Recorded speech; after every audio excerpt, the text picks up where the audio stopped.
Mesdames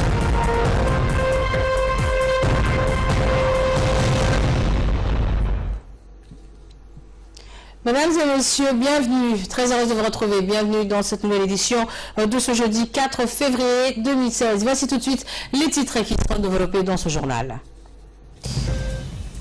L'adoption d'un texte de statut juridique de l'opposition, c'était un des quatre projets qui ont été présentés ce matin devant l'Assemblée, les membres des députés. Et ce fut au tour des élus locaux et des préfets des régions d'affirmer ce matin leur soutien indéfectible pour le candidat de l'UMP, Ismaël Omar Guelleh. Bonjour, très heureuse de vous retrouver. Bienvenue si vous nous rejoignez sur Télé Djibouti pour cette nouvelle édition de la rédaction. Sous la présidence du président de l'Assemblée nationale, Mohamed Ali Houmed, les députés de l'Assemblée nationale ont tenu ce jeudi une séance extraordinaire pour délibérer sur 4 projets de loi. Le premier est à l'approbation des comptes financiers de l'ONEAD pour l'exercice 2013. Les comptes financiers de l'exercice 2013 ont fait apparaître un résultat net déficitaire de 316 millions de francs. Ce résultat déficitaire résulte de la persistance de la perte sur la production.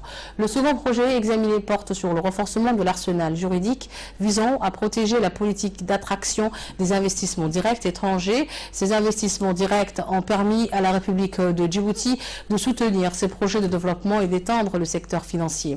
Le réseau bancaire est devenu plus dense. Cet arsenal juridique a consolidé les acquis et fait diminuer les facteurs à risque. Le troisième texte concernait les comptes financiers de l'imprimerie nationale des exercices de 2011, 2012 et 2013. Le quatrième projet de loi portait sur l'adoption du statut juridique de l'opposition, l'un des points phares de l'accord cadre sur le dialogue politique entre le gouvernement et la coalition de l'USN. Et nous y reviendrons beaucoup plus en détail de cette Assemblée nationale dans nos prochaines éditions, Inch'Allah. Une grande soirée de sensibilisation sur le civisme, les valeurs de cohésion a eu lieu hier au centre Irling de Wahidaba sous l'égide de la ministre de la promotion de la femme et présidente de la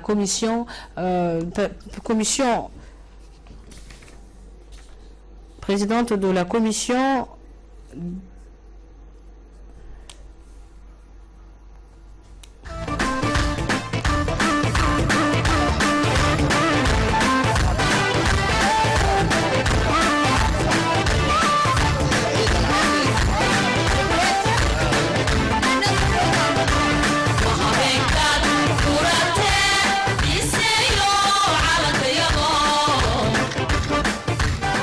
a vu la participation du président de l'Assemblée nationale, comme vous le voyez sur les images, les présidents des partis de la coalition de l'UMP, à savoir l'UPR, le PSD, mais encore le FRUD.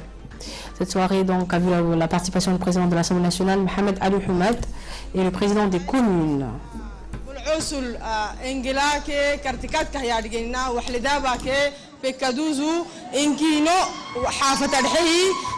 اللتو يقول لي مي أساكني فوق حماكيسين ديجرك عذر تلنكه نما فتيابك سجني أجتينو ككيان أنتهوي ويساساكي عندانيتي جبوتي أجتينو ديجهم ني يقول له تهلو نانو أموديرك هينما أسون Écoutons à présent le président de l'Assemblée nationale, M. Mohamed Ali Houmed. كل بلو سلطان بارول وغريني مي وغري من اللي تفندسنا وغري أنا اللي نانجلو إن نتككي نهاركا نمو إسي نفسي وغرام فردينتا إسي نفسي وغريك مدلا بارول وغري دودو سدودا هاي نيني نفسي وغراه نيني بولا وغراه هوغاني وغراه تون اللي كارتي هدر وغراه تون الفاي هاي نه بارول إنكيه وغري اللي دودو سنان تون أو وغري ديدو هاي ديد جد أو وغري ديج اللي هاي دودو ما تونا لما هكا كهتا أرجعني إنها جيبوتي لي ننو كده ينسيتي عصبو لك عسل لينو عصبو كده عصبو لتني تو عصبو تنبري عصبو هنا كه أرجعني إنها أكد فرحني مي زين قاعدين فرما جيبوتي لي تويا عالم دوالك أنا ويا تدورات مثلا أمريكان تاني فرنساوي سكتي شينا تاني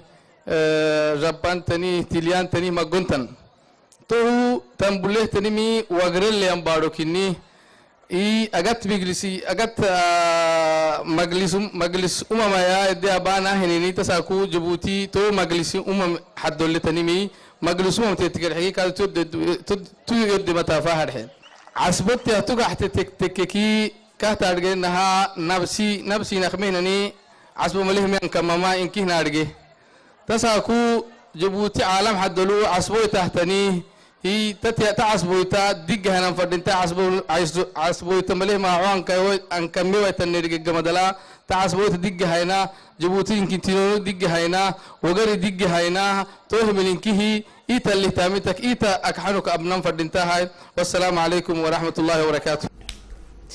Dans ce propos, le président de l'Assemblée nationale, M. Mohamed Ali Mohamed, s'est attardé à la paix, sur la paix et la stabilité et l'unité nationale. Et pour plus de précision, notre équipe sur place a interviewé Madame Hasna Barkhat Daoud, ministre de la promotion de la femme et qui est également présidente de la commission participation, échange et appui du RPP de Wahleda. Écoutons-la. Donc nous reviendrons sur l'intervention de Madame la ministre qui est également présidente de la commission participation, échange et appui du parti RPP de Wahleda. Donc après le grand rassemblement populaire de la population ou la marée humaine du 1er novembre et la convention de l'UMP du 8 janvier dernier pour le soutien plein et inconditionnel du candidat UMP Ismaël Omar Guelleh pour les élections présidentielles d'avril prochain, ce fut au tour ce matin des élus locaux et régionaux d'affirmer leur soutien ferme et indéfectible à l'investiture IOG 2016. Présidé par le maire de la capitale, Hussein Abdullahi Qayad, cette importante cérémonie a vu la participation des présidents des conseils régionaux, des 5 régions d'intérieur et des présidents de 3 communes de la capitale, ainsi que de nombreux élus du pays et plusieurs invités. Tous en d'une seule voix et à l'unanimité soutenu le président de la République, Ismaël Omar Guelleh, pour les prochaines élections présidentielles. Le président de la République est apprécié par son peuple pour son implication ferme quant à l'avenir de la République de Djibouti et ses choix judicieux dans les domaines économiques, politiques, sociaux de son pays. Le président du conseil régional de Tadjoura, Hassan Hussein Omar, et son homologue de la région d'Arta, Omar Jam Udoua, se sont succédés à la parole et n'ont pas omis de féliciter et remercier le numéro 1 djiboutien pour sa politique clairvoyante et son acharnement pour un développement durable de la République de Djibouti. Écoutons-les. ogolaashihii madaxweynaha jamhuuriyadda mudan Ismaaciil Umar Geelle kandidatuurkii ummadda Djibouti ay weydiisatay uu noo ogolaaday taa awgeed annagu haddaan nahay xildhibaanada golaha maamul degmooyinka iyo magaaladaba dhammaan waxaan maanta halka u joognaa kalsooni buuxda inaan u muujino madaxweynaha jamhuuriyadda Djibouti mudan Ismaaciil Umar Geelle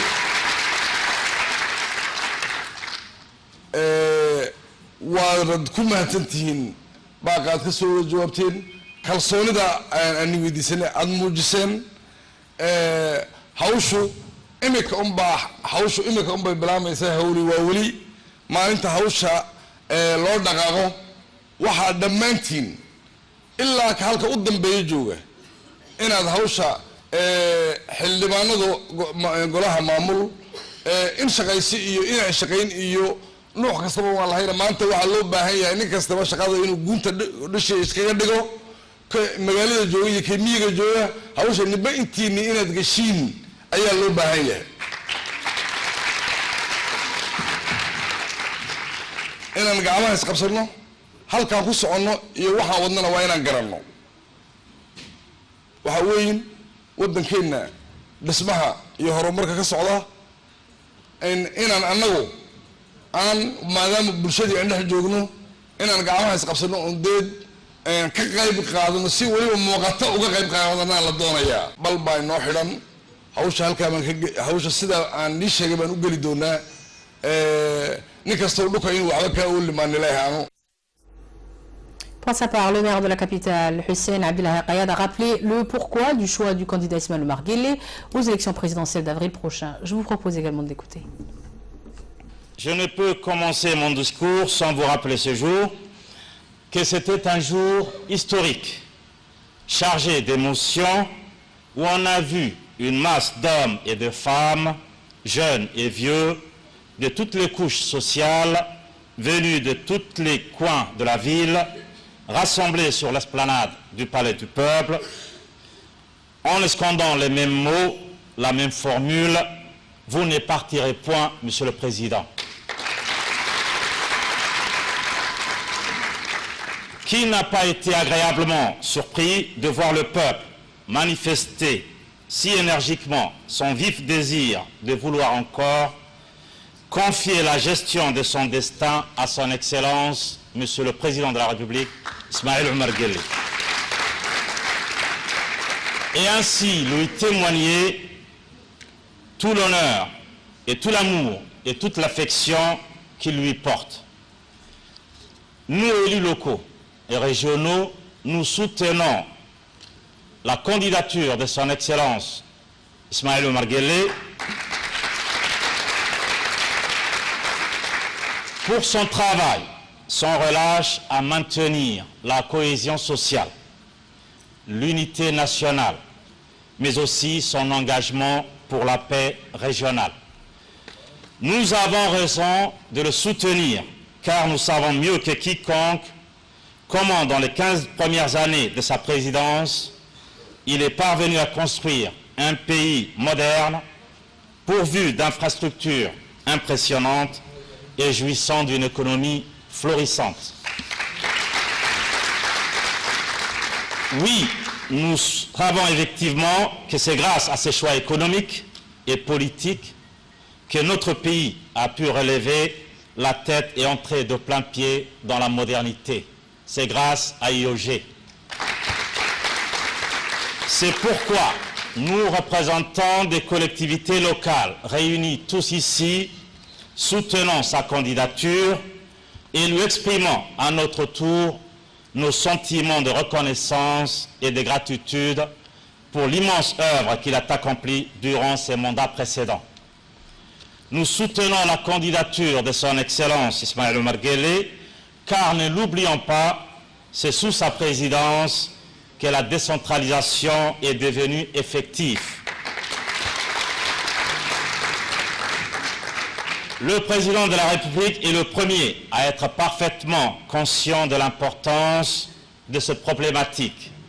Aussi, il s'est engagé solennellement à accélérer le processus de transfert de compétences dont il a été l'initiateur pour permettre aux collectivités locales de jouer pleinement leur rôle.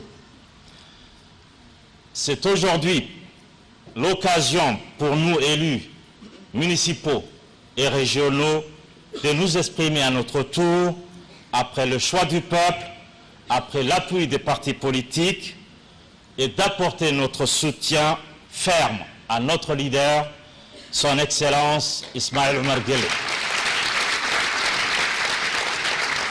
Je me permets de citer le président de la République dans son discours d'investiture. Je cite, « Ce combat ne sera pas seulement le mien, ça sera le vôtre. »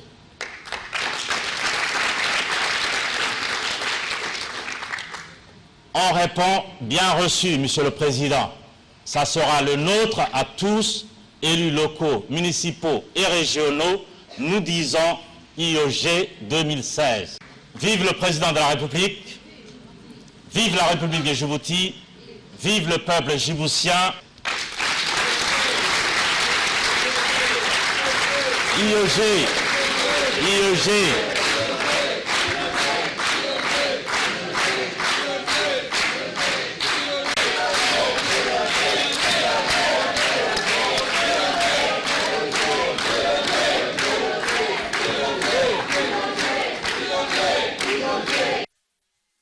Donc à l'issue de cette convention de soutien du président de la République, son Excellence Ismaël Omar Guelleh, les élus locaux et régionaux, notamment les présidents des conseils régionaux des 5 régions de l'intérieur du pays, les présidents des 3 communes de la ville de Djibouti ont tenu une importante réunion co-présidée par le maire de la capitale et le doyen des présidents des régions, Hassan Hussein. Lors de cette réunion, les élus locaux ont débattu sur les différentes questions à l'ordre du jour, tout en s'inspirant des explications du chargé du programme de la coordination des collectivités, Omar Aden. Ce dernier a le programme qu'il a conçu à travers une brève présentation des objectifs et les résultats attendus de l'Association nationale des collectivités locales djiboutiennes.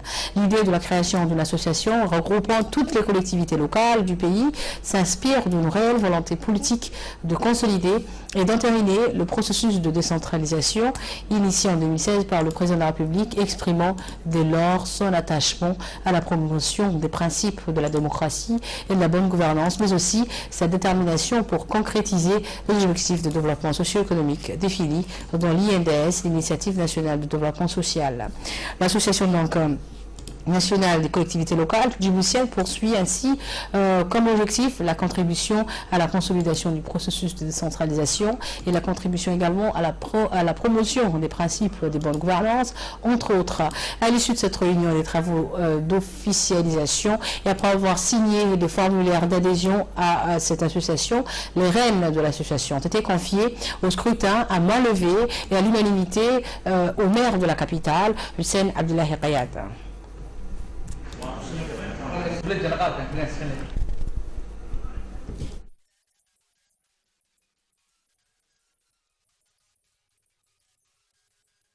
C'est un projet que vous avez, mais comme vous êtes le président et qui aboutit aujourd'hui.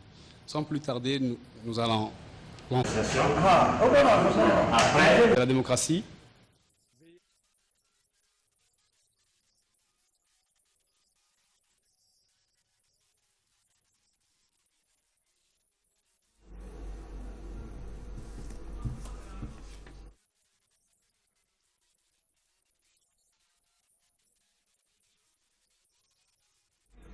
Les élus locaux et régionaux n'ont pas manqué de s'exprimer au nom des électeurs qu'ils représentent et d'affirmer leur soutien au président de la République au micro de notre consoeur Nagat Fouad. Écoutons-le.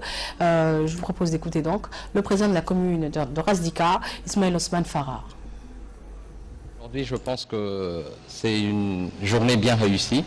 Comme vous le savez, depuis de longue date, les présidents des régions, le maire de la ville et mes collègues des communes de Blaos et Balbala et moi-même, nous avions entamé les discussions depuis pratiquement 2 ans pour que cette réalisation puisse voir le jour. Cette réalisation est la naissance de l'association des élus locaux et régionaux de Djibouti. Et le premier motif de cette journée était le soutien indéfectible et ferme auquel nous avons adressé au président de la République. Il faut savoir une chose, l'homme est divisé en deux. Il y a une personne qui parle et une personne qui agit. Le président de la République, comme vous le savez, est une personne qui agit et qui agira pour le bien de sa population. C'est pour ça que nous avons décidé, d'un commun accord, tous les conseillers communaux et régionaux, d'apporter notre soutien ferme au président de la République pour l'investiture de IOG 2016. Passons donc à l'actualité internationale. Nous commençons avec l'actualité régionale. En Somalie, un miraculeux atterrissage s'est produit cette semaine alors qu'un avion venait à peine de décoller. Une explosion s'est produite. Il s'agit de l'avion d'Alo Airlines. Ces images ont été filmées donc, ce mardi à bord de la compagnie somalienne d'Alo Airlines qui effectuait la liaison entre Mogadiscio et Djibouti. Le visage impassible de ce passager ne laisse rien paraître, mais une explosion vient de se produire à bord, provoquant un trou dans le fuselage. Elle n'a provoqué que peu de dégâts, car l'avion se trouvait encore à basse altitude et était donc non pressurisé. Un passager a été aspiré hors de l'avion après l'explosion. L'avion a atterri quelques minutes après son décollage, malgré le trou dans le fuselage. Le pilote a confié qu'il s'agissait d'une bombe, même si le gouvernement somalien évoque ne s'est toujours pas prononcé.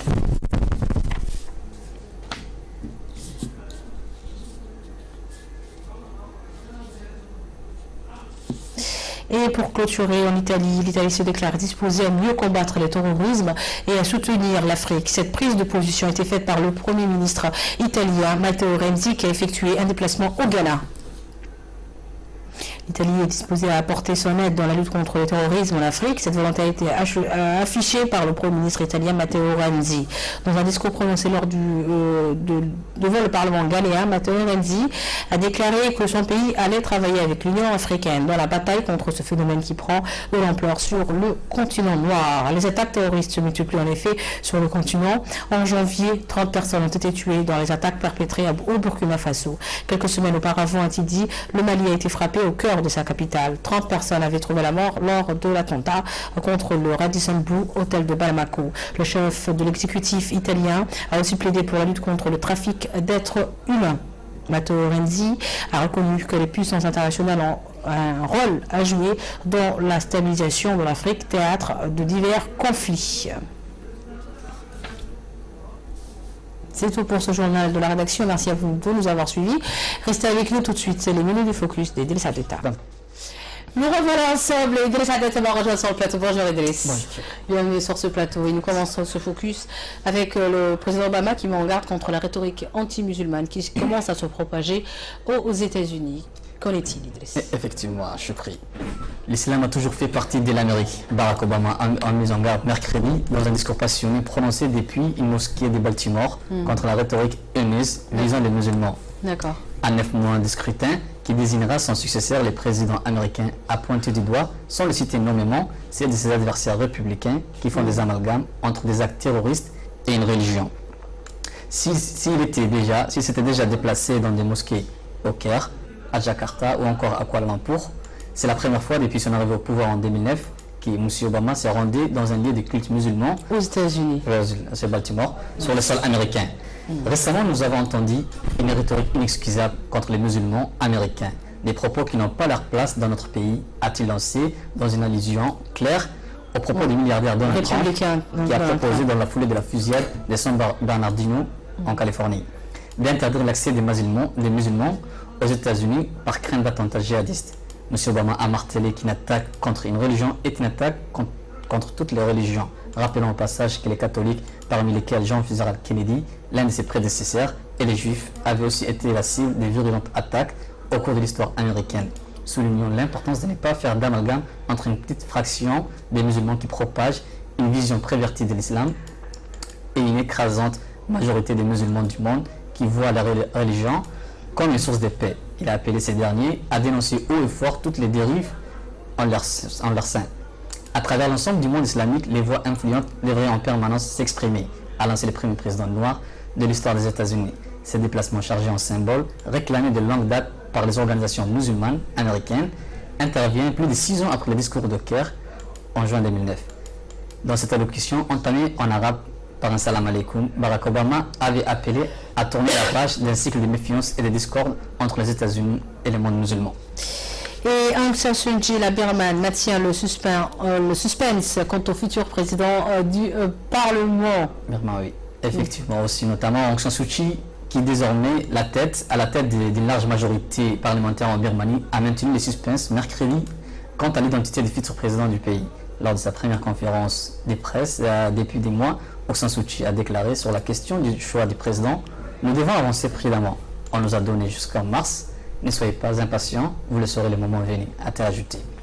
Le temps n'est pas encore à former un gouvernement non plus, a insisté Suu Kyi devant la presse, appelant à la patience, alors que la Ligue nationale pour la démocratie ne laisse filtrer aucune information, ni sur le choix du futur président, ni sur ses priorités gouvernementales.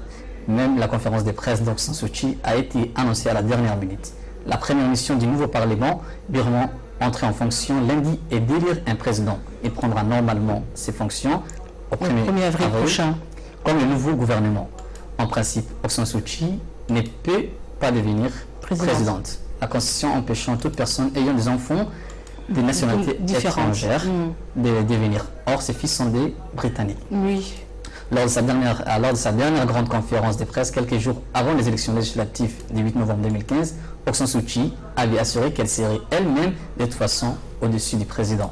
Depuis des mois, les médias tentent de deviner qui sera le prochain président, avec parmi les favoris Tim Wu, le chef de la Ligue nationale pour la démocratie, et Tim Woo, les médecins personnels d'Aung San Suu Kyi. Plusieurs noms de candidats moins attendus circulent également, dont celui de Schuman, président de la Chambre basse du Parlement sortant, et ancien numéro 3 de la junte, qui a multiplié les signes d'ouverture vers Aung San Suu Kyi avant même sa victoire électorale. Après une victoire écrasante en novembre 2015 aux premières élections libres depuis un quart de siècle, les partis de la prix Nobel de la paix prend enfin les rênes du pouvoir législatif dans un premier temps. Merci Driss pour ces précisions dans ce focus. Merci également à vous de nous avoir suivis. C'est toujours un plaisir de vous retrouver sur Télé Djibouti. Très bon week-end à vous tous. Et restez avec nous sur Télé Djibouti. Beaucoup plus d'informations à venir bien sûr. À tout à l'heure.